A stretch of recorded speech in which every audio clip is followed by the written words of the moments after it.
several months ago, Senator Lee went to Blanding and spoke, and he said something there that was very helpful to me, personally and politically. He said, sometimes we don't want to say what we have to say, but we have to assert ourselves and our rights and say what needs to be said. And so some of the things tonight are things I feel are important and need to be said, even though they're not real pretty sometimes for other points of view.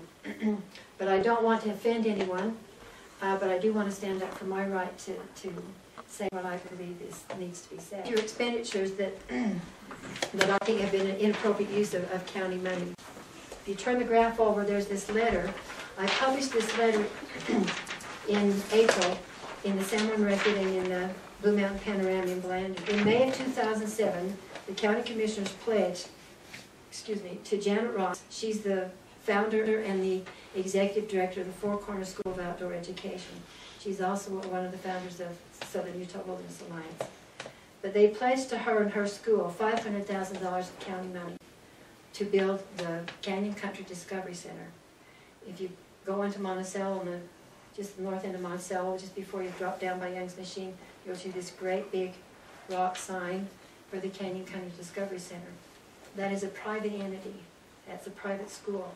I think she has every right to pursue her private business, but not with county money.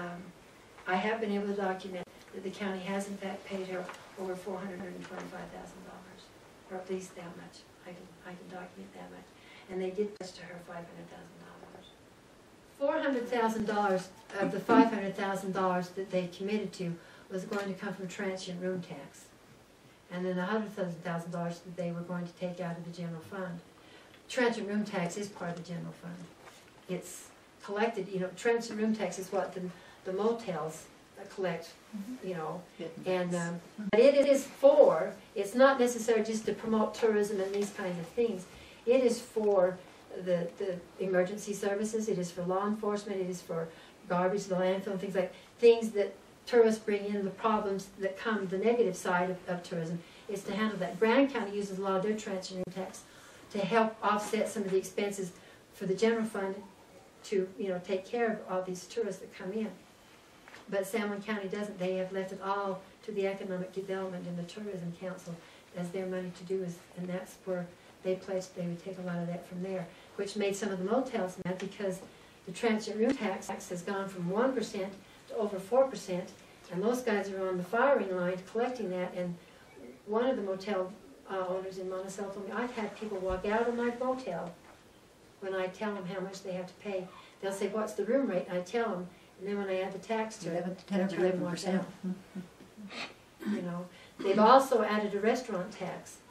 So if you go out and eat anywhere in San Juan County, there would be an extra tax for restaurant tax, which becomes part of this pool of money that the Tourism and the Economic Development Board spend.